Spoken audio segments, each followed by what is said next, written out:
Got it all set up. Now it's started.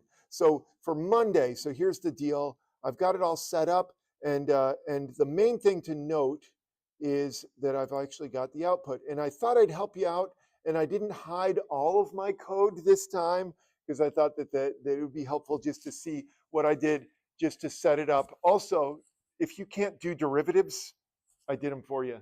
So that's what all this is. So this first block of code is just all of the setup with the different functions. So you'll notice if you go back here, there are two problems you're supposed to do. And basically, you're supposed to do them for each of the methods. So you'll see what I did. But so the first one is an initial value problem with this derivative. And then here's this information. Then this one is that. And then I'm having you do it for different values of n. That's the number of steps. So either you think of that as n or you can think of it as h. So h would be 0.5, 0.25, but I kind of like using n instead. And then I have the correct value. The correct value is the empirical, not the empirical, the analytic value. This is what these guys in the back are doing. They're actually computing. Oh, I should have done that. Is had that differential equation be one of the ones. It's not one of the ones on the test. That would have been funny. Yeah, so this is based on the analytic, this simple linear differential equation. So you could easily solve this if you know differential equations. This one is also linear, so that one's pretty easy as well. And that's the correct value. So that's sort of just put it there for the target. But of course, I don't know why you need it since I'm doing this for you as well. So this is what your output should look like. Oh, and I also, since we did this in class, I thought, well, we did it in class. There it is. Taylor method of order 1, Euler's method.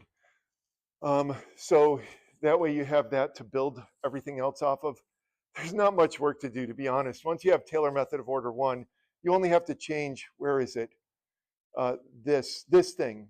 The Taylor method of order 2 and then the Taylor method of order 3. It's not too difficult to change this and add a few lines here. It's not very hard. But I wanted to show you this so that you'd see how did you get all that output? I've just made a bunch of print statements. There's probably a more elegant way to do this, but that's what I did. And then the output, there's what the output looks like. So you can see Taylor method of order 1, of course, this is in, oh no, I didn't update my ins. That's stupid. Okay, so you should probably update the ins.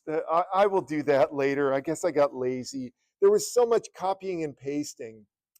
Yeah, I didn't update this. This should be n equals 4, n equals 10, n equals 100. I thought I had it. Okay, well, I'll fix mine and upload a new one later. But really, it's not that big of a deal. You understand, this is n equals 2, this is 4, this is 10, this is 100. Same thing goes for problem 2. I obviously fixed it, I don't know. Well, yeah, look, yeah, so much copying and pasting. You can see I did I have the same problem down here and here. So I hid my code for the Taylor method of order 2 and order 3, but I think you can probably pretty easily, if you can get order 1 working, orders 2 and 3 are not bad. So let me just pause though, because some of you might still not have order 1 working. In fact, here, I'll show you what I'll do here just a sec. Let me pull up my order 1 code. Here it is. Not that, just a minute. Is this it? Oh, yeah. Reconnect. If you leave it idle for long enough, it'll complain. Just a sec. Yeah, this is it. Okay, so here it is. There's my actual code. Yeah, I'll change this right here. But so if you have something that's not working, well, let's pause for a minute and make sure that you're happy. So like, is there anything that I need to help anyone with before we move on to the midpoint rule? So I'm just fixing so this is what I had intended. Uh-oh. Oh, I see. It's because I haven't done this. And then let's do this. And then this will hopefully work. Yes, there it is. So that's what I was more intending, is just for it to be labeled n equals. But so does anyone need help with anything? I mean, maybe you don't want to stop the class right now, or you're thinking, let's get on to differential equations exam. Wow.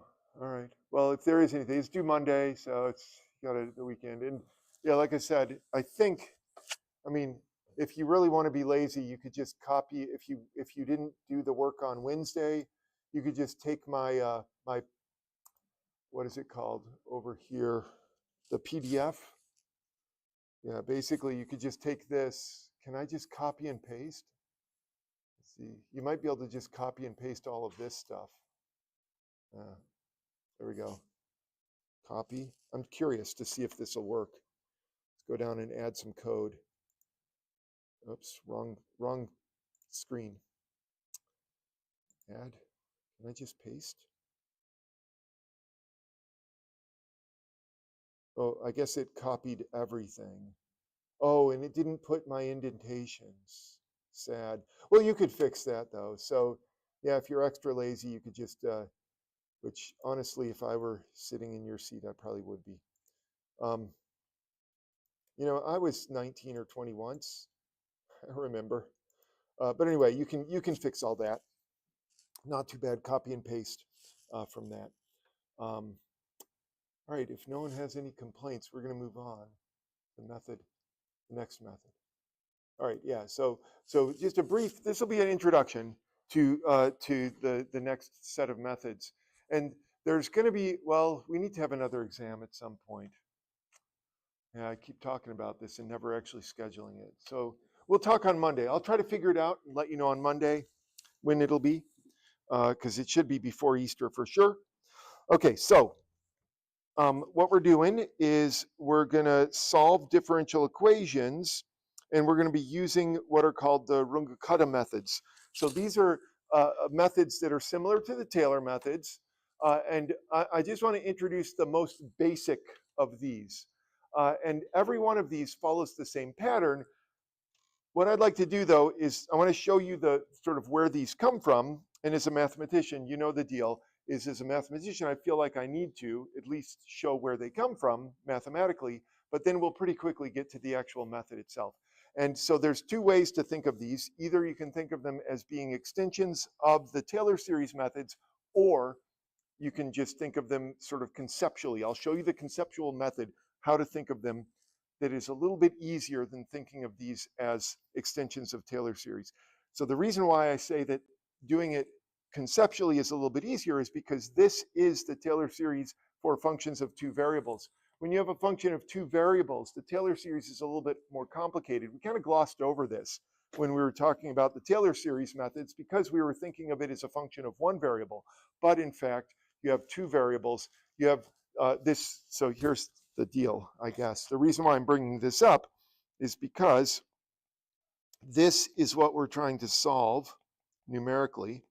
You have a function of two variables, and so if we want to do the Taylor series, we would really want to do a double sum. So rather than write all this down, just be aware that what's happening here, if we're going to really do a Taylor series, we would have to have a double sum, and the double sum would be sum over all of the, because you have x and y that you're varying.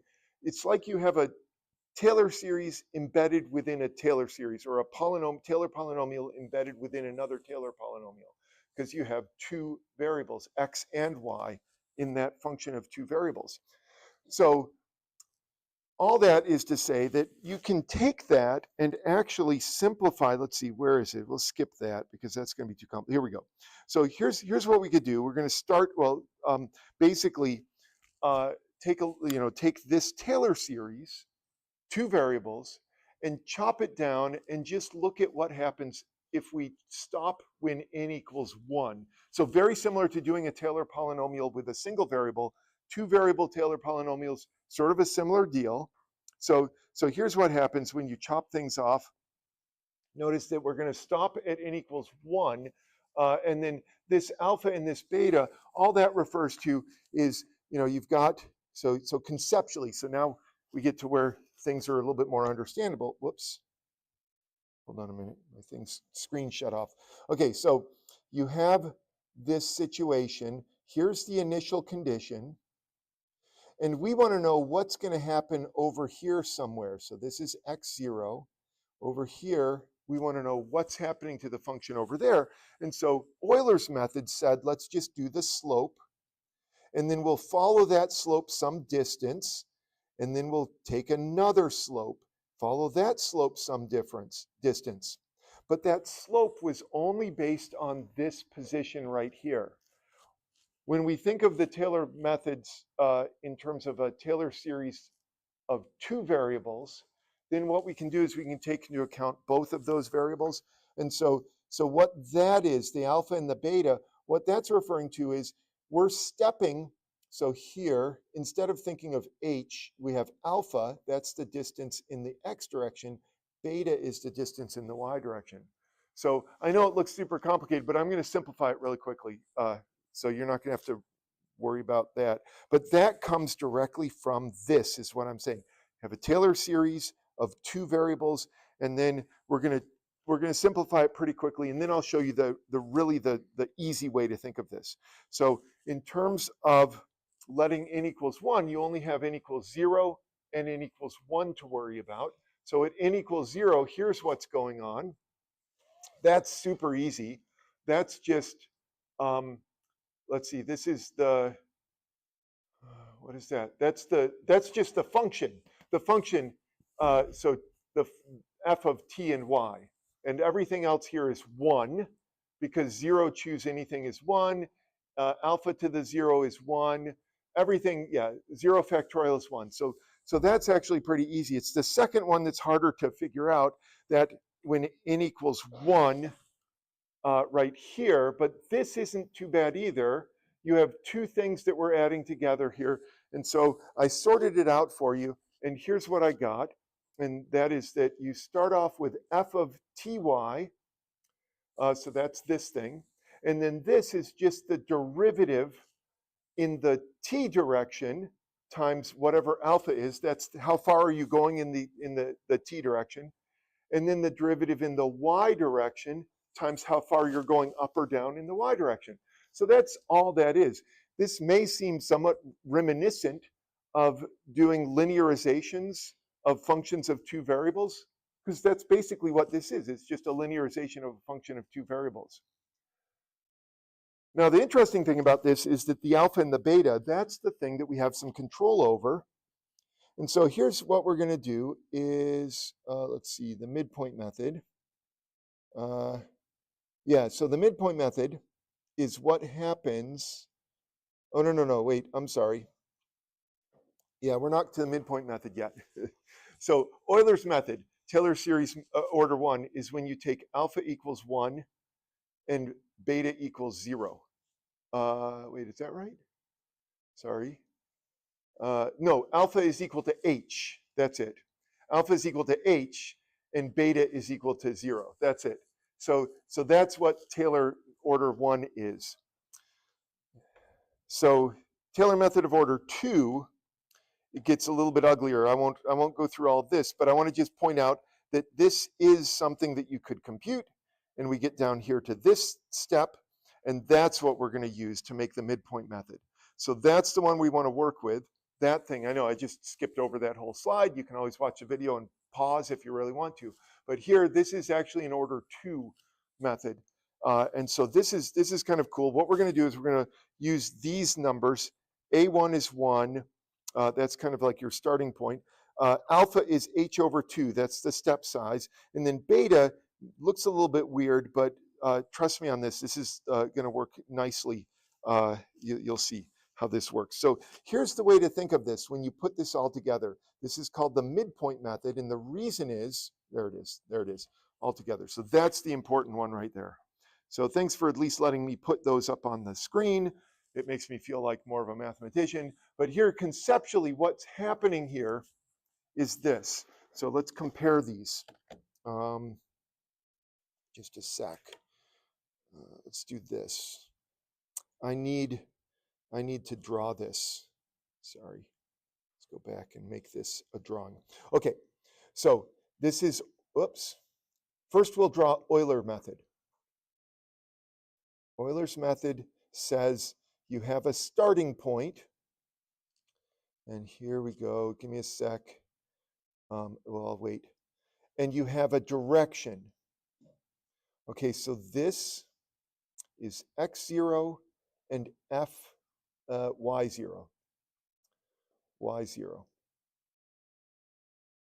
Okay, so Euler's method, you have a starting point, you have a direction, and you have some distance that you're going to step out here. So that's going to be h. So what Euler's method did, this is Taylor series method of order 1. You basically are just going to move that direction, and this will be x1. So the h just tells you how far you're stepping. Conceptually, it's pretty easy to see what's going to happen there. So that's Euler's method. Let me copy this. Give me a sec here. Come on, copy. Okay. So in terms of the midpoint method, here's what that looks like. Midpoint.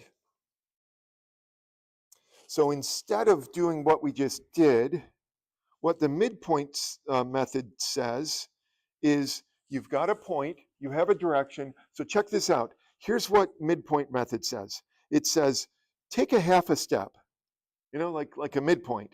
So we'll do h over 2. So do a half of a step, and then recompute the slope. So you're going kind of halfway out, recompute the slope right there. So here's the new slope. The new slope might be a little bit different from the first slope. It typically is. So you've got a new slope. Now what you're going to do is and I know this sounds complicated, but it kind of makes sense, is you're going to go back to the beginning and you're going to use that new slope. And that's going to be the way that you compute your direction. So you use that slope as your direction and you end up right here. So here is the new x1, y1. There it is, y1. So Euler's method, you just are like, oh, I got to go that direction? Okay, go. That's it. With the midpoint method, you're like, I'm supposed to go that direction? Well, let's just go a little bit into the future and say, has anything changed? And then if it has, if the slope is a little different now, then we'll use that new slope, go back a bit, and then we're like, okay, I'm going to go this direction because I trust this slope more than I trust the original slope as being more of a representative of what's happening between these 2 points. So it kind of makes sense that that's the way it's going to be. You want to join your friends in the back? Yeah, there's tests back there. Is that for me? Oh, A+. Amazing. But anyway, so that's the idea. So let's go back. Let's go back and see how this actually works. We'll try it out with one, and then we'll call it a day. Because on Monday, what we'll do is we'll need to actually code this. And like I said, this is the first of what are called the Runge-Kutta methods. We don't want to do all of the Runge-Kutta methods. They get more complicated than this. But in each case, it kind of conceptually makes sense that we don't trust what's happening right here. So instead of dealing with like just the slope here, let's move forward a little bit and say, okay, what's the slope a little bit in the future, and use that as our slope instead of the original slope. That's the idea. So, so let's actually do this. Let's see, do I have an example over here in PowerPoint land? Hold on a sec. So yeah, this is the formula. I know it looks, so notice you're saying that the new y value is the old y value plus whatever the step size is times this slope. But this slope is just the slope halfway between where we are and where we're going. So that's all that is. There is not. So we'll just use the example that we're using for our homework. Hold on a sec. Grab this homework. There it is. So where is that? Hold on. That's not good. There it is. Back up one. There, I like that better. Okay, let's do this first one using the Taylor series of, here we go. The midpoint method. So let me just jot this down so that I have it. dy over dx is equal to 4x minus 2y over x. And we're going to use y of 1 is equal to 0, and we're going to be looking for y of 2 equals question mark. Okay.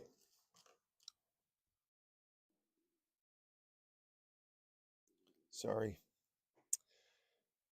N equals 2, h equals 0.5. Okay. Okay, sorry, it's a little bit messy here. I don't have my little podium, it's down there. I move it down on test days, so. Okay, so here's the deal. This is, notice in, that's supposed to be an n, this is h. So let's actually do this, and we'll do it carefully so that we can see exactly what's happening. You're gonna have to put this flat. So I'll have you do a lot of the calculations, but we're gonna do this on two, sort of over here, we'll do a graph. So this will be the graph. So here's 1. Good enough. So y of 1 is 0. So that's the point 1, 0. Here's 2. Whoops. So give me a sec here to get this set up. That's 1.5, 1.25, and 1.75. Okay, so since we're using the midpoint rule with h equals 0.5, oops, 0.5, then we're going to need to know stuff about what's happening like at the midpoint. So we're going to take, these are the two steps we're going to take from 1 to 1.5, and then from 1.5 to 2. So there's 2 steps, but in order to make those steps, I need to know, like instead of just doing the big step from 1 to 1.5, I'm going to do a little half step and say, okay, what's going on here? And then I'll back up, and then I'll make the big step to 1.5 and so on. So that's the idea. So to do this, though, it would be helpful if we have, let me just a sec, let me grab this so that we have the, have a little chart. And of course, you can probably guess how this is going to look when we put it into Python. But for now, we've got our x and our y. The initial x and y values look like that. And then we're going to do f of xy. There we go. And then you're going to get, let me see, how did I write it? Yeah, I guess that we're going to have to just do it this way. X plus h over 2. Yeah, this is going to be kind of unwieldy, but we're going to work with it. And then f of x plus h over 2 and h over 2 times f of xy. There. I'll explain what these numbers mean. Not to worry.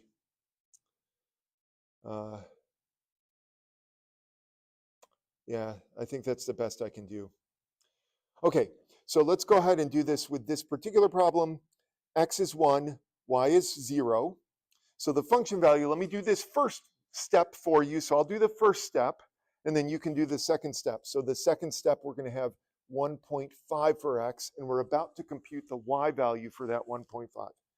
So the first thing I'm going to do is I'm going to compute f of xy. So plug these into here. It's pretty straightforward, isn't it? It's just 4. Then I'm going to have to compute this, which is on my graph already. It's 1.25. So that's x, 1.25. Now for the hard part, which I feel like, I don't know, I guess I can do this. It might be helpful if I write it out, though. So this is going to be f of 1.25, and then half of f of xy, which is 2. So one way to think of this is that what you've done on the graph is you've taken this half step. So I'm going to put a 2 there. I know it's not to scale, but it doesn't matter. So you've taken this little half step up to here, And you're like, I'm going to check out what's happening there. And that's instead of doing a full step. So the full step would send us all the way up to here, which is 4, which is a little bit overkill. So I'm going to instead, whoops, there it is. I'm just going to take a little half step and say, okay, what's the new slope? So this is where the midpoint comes in. So I'm here, like, okay, what's the new slope? And then we'll use that instead of using the original slope. So here's the new slope. The new slope is going to be a little bit harder to compute. I have a calculator. Oh, you have it?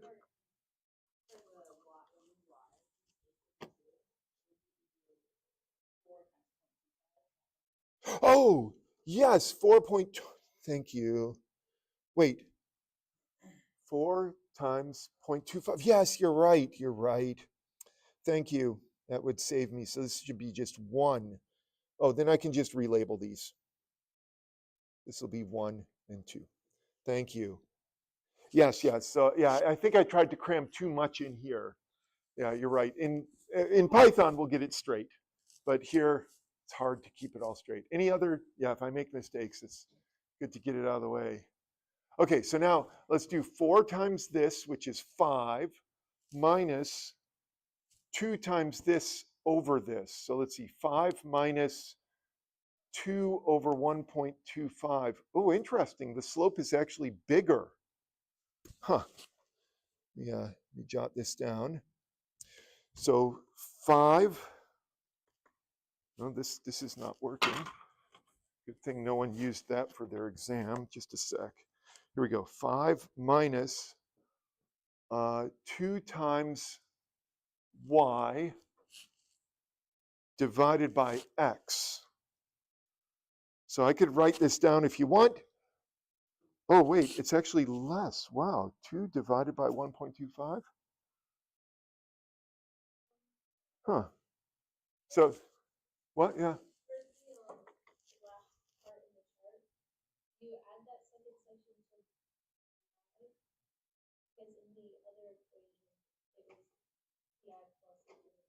Oh, yeah, yeah. Yeah, when I get down here. Yeah, when I get down here, I will. Yeah. So this is just to get the slope. So it's like I've got the slope here. The slope here is 4, and you're like, okay, slope is 4. And you're like, hold on a sec. Let's move a little bit ahead, and then reevaluate the slope, and then you get a slope of 3.4. You're like, okay, we'll go back here and we'll use 3.4 instead of 4, and that might be more accurate. Okay, so I think I got it now. So this is 3.4. Just double check. Maybe I should do my math up here. 4 times 1.25 minus 2 times 1 over 1.25. I'll double check. Times 1.25 minus 2 times 1. I'm not going to bother typing that. Divided by 1.25.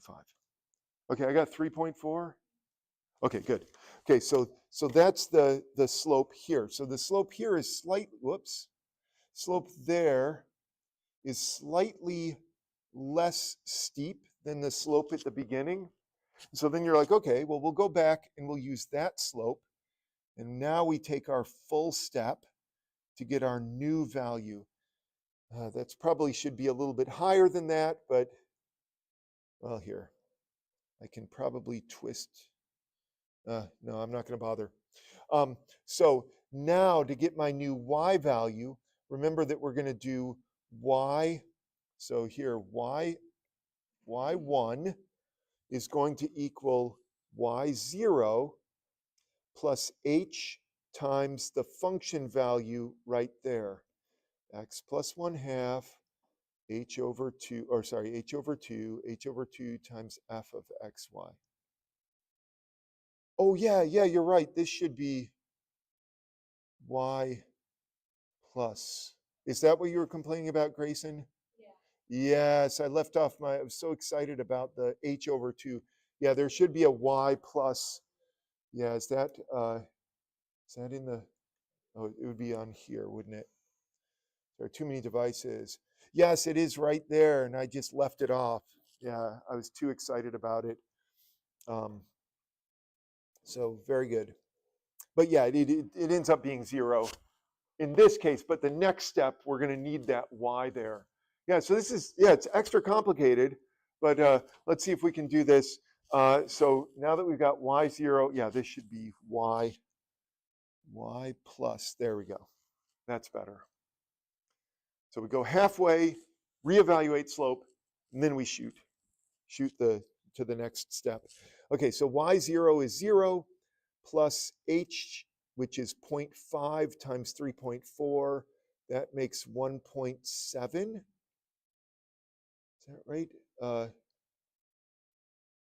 I doing my calculation right? I think so.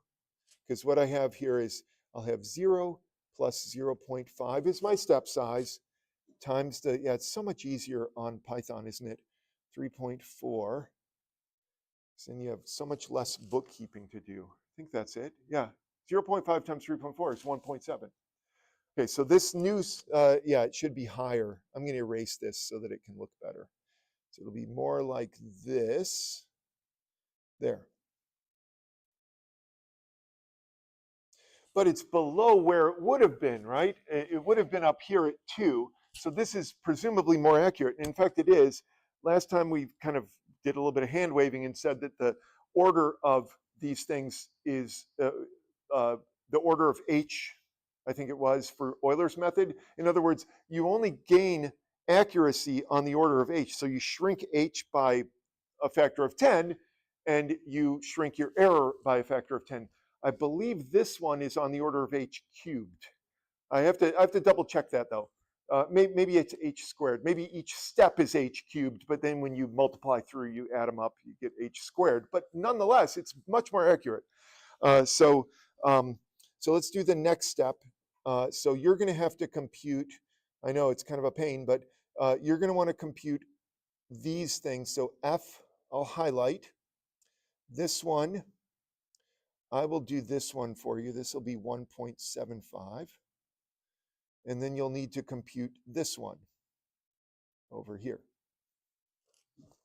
So take a minute, see how you do. So f of xy, you're just plugging these things into here. And I'll do the same just to make sure that we're on the same page. This thing is garbage. So I think I'll just leave this here. Here's the good one. Okay, 1.5.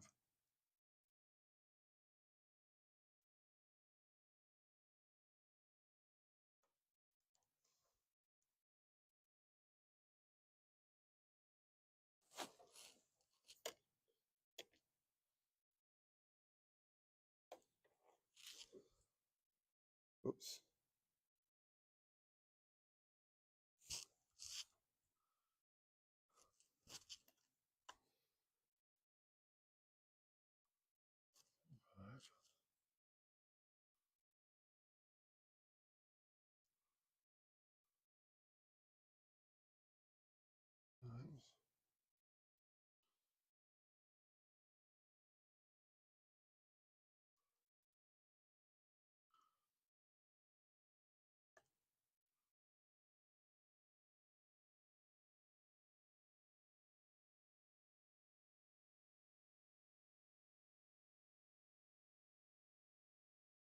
Oops.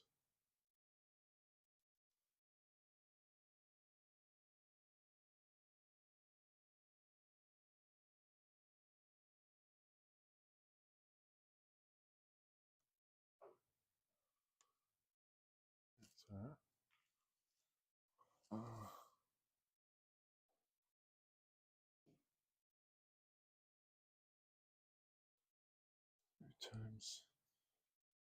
This is really complicated to type in. Because I got to worry about all this stuff.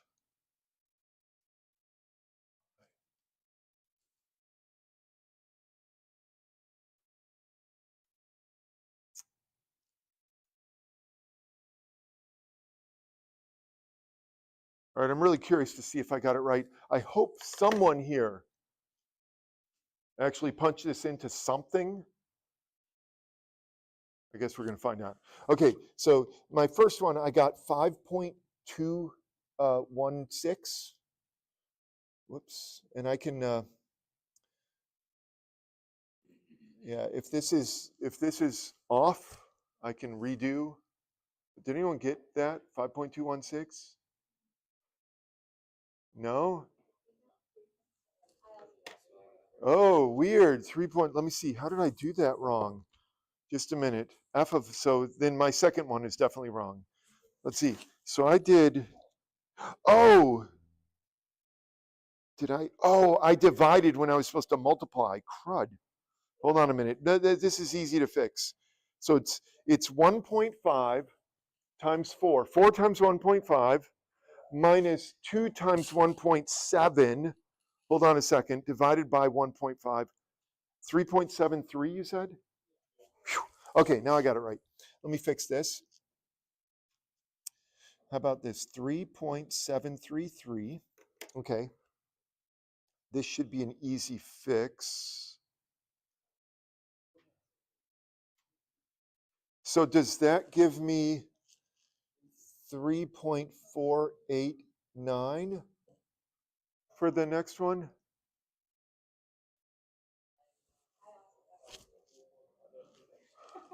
Okay, let me see. What did I do wrong?